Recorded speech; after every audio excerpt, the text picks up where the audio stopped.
even with high interest rates, home prices have not crashed. And this is probably one of the most underreported stories of 2023. Before I explain why in a second here, if you get some value out of this video, you like what you hear, make sure to subscribe to the channel, hit the bell for notifications, and if you want to schedule a call with our team, click on the link in the comments so we can help you with your real estate needs. So 2022, we saw the biggest home sales crash in history and when I say home sales crash, what I mean is the decline in the number of homes that sold. We also saw rates on fixed mortgages jump from 3% to 7%, so they almost doubled. So typically, prices will follow volume, meaning a decline in volume like we saw in 2022 is followed by a price decline. A lot of people predicted this, and it just did not happen. And in fact, right now we're at all-time highs in terms of sale prices in the U.S. and in the greater Philadelphia area. Prices climbed back up even with higher rates at 8% where we were just a couple weeks ago.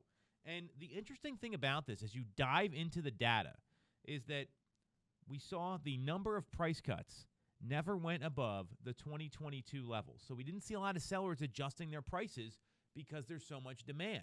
And what's evident with demand, and that's why we didn't see prices come down despite volume coming down, is that our days on market, according to Realtor.com, is less than where it was pre-pandemic. We're going to put the chart up here on the video so you can see it, and that is an excellent sign of demand.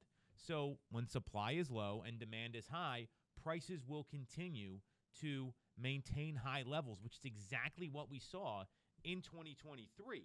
And even though the percentage of price cuts were higher than where they were from 2015 up until 2021, they weren't higher than last year when we saw rates really scare a lot of people. The reality is going from 3% to 7% is a much bigger sticker shock than what you're going to see going from 7 to 8%. And now we're back down at 6.5% just in a couple of weeks. And we've seen a lot more stability in the market, which has created certainty for consumers, which is why we're not seeing prices come down. So we've got certainty now. There's not that volatility of last year where every day rates were jumping up and down. Again, we more than doubled the interest rate on a 30-year fixed loan in 2022. So that's one reason. Additionally, the number of new listings has maintained at a low level for about 17 months right now.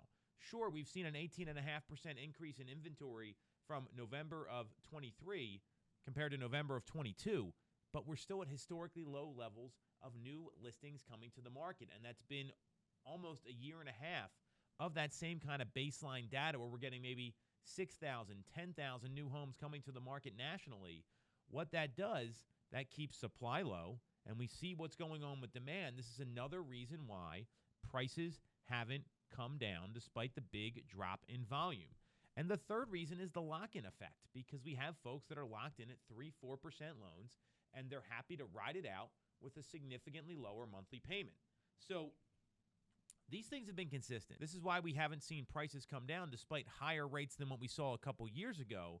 And remember, historically, they're still relatively low. So here's what's to come next, because this is a very underreported story, and now we're starting to see the positives come out in the housing market.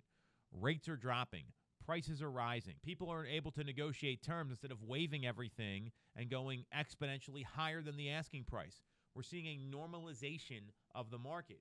So we got a Fed meeting coming up, and I'm not concerned about a rate hike. In fact, it's pretty clear we're at a 93+% chance that there is no rate hike at the December meeting.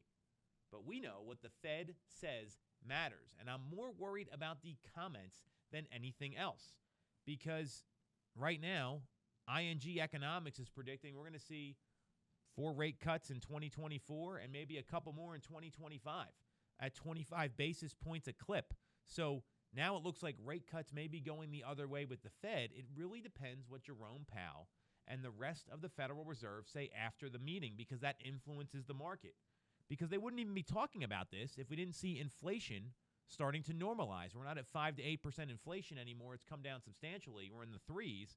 The 2% target, it seems like the Fed is conceding 2% is not going to happen. And because of a cooling jobs market, because of spending going down economically and moderating inflation, all these things are making the market move towards consumers. So we're not going to see those higher rates. And as long as inventory stays where it is, even if it increases, we need to see it go almost 6x from where it is in the Philadelphia suburbs and double in the city of Philadelphia for it to get to any sort of normal market where buyers and sellers have leverage and we see prices maybe stabilize and stay flat. So this is the most underreported story because no one expected the year to go like this. Hitting 8% and prices still going up was not expected. Inventory staying down with higher rates was not expected. And a lot of this is a result of the Federal Reserve policies that were made during 2020, and they're all kind of shaking out now.